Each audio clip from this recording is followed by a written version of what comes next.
अस्सलाम वालेकुम नाज़रीन, आप देख रहे हैं पाक टीवी 24। मैं हूं सकलैन अमाना।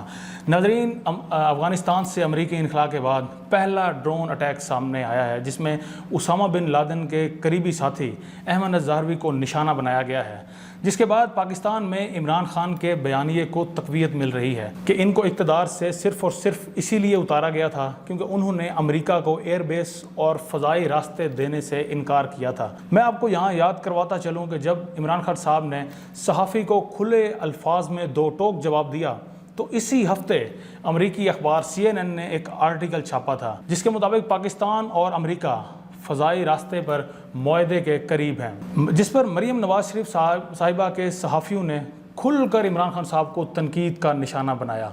लेकिन इसी लम्हे इमरान खान की हुकूमत ने सरकारी सतह पर इसी आर्टिकल की तरदीद की और सबके मुंह बंद कर दिए, जो कि आप स्क्रीन पर इस वक्त देख सकते हैं। नाज़रीन, इस वक्त पाकिस्तान में यही सवाल सर उठाए हुए है कि क्या इस ड्रोन अटैक के बाद पाकिस्तानी फ़िज़ा इसमें इस्तेमाल हुई है?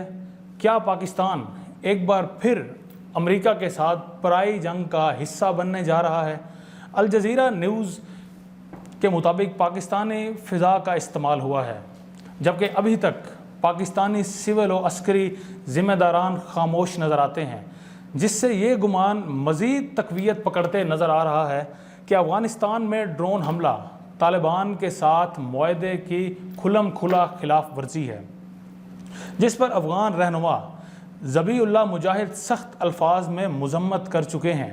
अगर पाकिस्तान की ज़मीन या फ़िज़ा एक बार फिर अफ़गानिस्तान के ख़िलाफ़ इस्तेमाल होती है तो इसके असरात शायद पहले से ज़्यादा खौफनाक हों और पाकिस्तानी अवाम को इसके नताइज एक बार फिर धमाकों की सूरत में बर्दाश्त करना पड़े। नाज़रीन, हम अल्लाह से दुआ गो हैं कि वो इस मुल्क पाकिस्तान पर रहम फरमाएं और इसके हुक्मरानों को दौलत से ज़्यादा गैरत की ज़िंदगी गुजारने की तौफीक अता फरमाएं, क्योंकि मुसलमान को अरूज अल्लाह ने हमेशा पेट पर पत्थर बांधने से ही दिया है, ना कि बुर्ज खलीफा बनाकर गैरत के सौदे करने से। अपने मेज़बान सकलैन अमाना को दीजिएगा इजाज़त। अल्लाह निगहबान।